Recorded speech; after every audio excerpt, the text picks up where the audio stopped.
புக்கெட் மருதாஜா மருத்துவமனைக்கு வெளியே உள்ள இந்து கோவிலுக்கு அருகில் நாளை எந்த பேரணியும் நடைபெறாது என ஏற்பாட்டு குழு அறிவித்துள்ளது.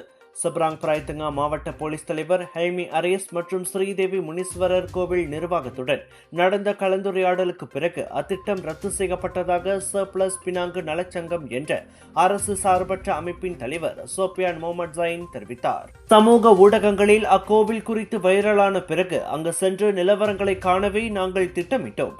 ஆனால் நாளை அங்கு திருவிழா நடைபெறுவது எங்களுக்கு தெரியாது என்றார் அவர். அதே சமயம் நாளை கோயிலை உடைக்கத்தான் ஆட்களை சேர்க்கிறோம் என இணையத்தில் தவறான போஸ்டர் ஒன்று வெளியாகியுள்ளது. அது உண்மை அல்ல. AI தொழில்நுட்பத்தை பயன்படுத்தி அந்த போஸ்டரை உருவாக்கி யாரோ உலக விட்டுள்ளார்கள் என சோபியான் கூறினார். அந்த போலி போஸ்டர் குறித்து போலீசில் புகார் செய்யும் சாத்தியத்தையும் அவர் மறுக்கவில்லை. இதனிடையே இன்றைய முத்தரப்பு சந்திப்பு சுமூகமான சூழலில் நடைபெற்றதாகவும் நல்லிணக்கத்தை நிலைநாட்ட அனைவரும் உறுதி பூண்டிருப்பதாகவும் கோவில் தலைவர் கார்த்திகேசன் தெரிவித்தார்.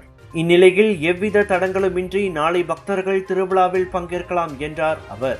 நாளை பேரணி நடத்தப்பட்டு பொது அமைதியை குலைக்கும் வண்ணம் யாராவது நடந்து கொண்டாலோ பொதுமக்கள் அதில் பங்கேற்றாலோ கடும் நடவடிக்கை பாயும் என போலீஸ் முன்னதாக எச்சரித்தது குறிப்பிடத்தக்கது. உங்கள் வீடுகளை ரம்யமாக மாற்றியமைக்க இன்டீரியர் டிசைன் ஐடியா வேண்டுமா? ஸ்ரீ வெற்றி ஸ்டோர் ஹவுஸ் உங்களுக்கான தேர்வு.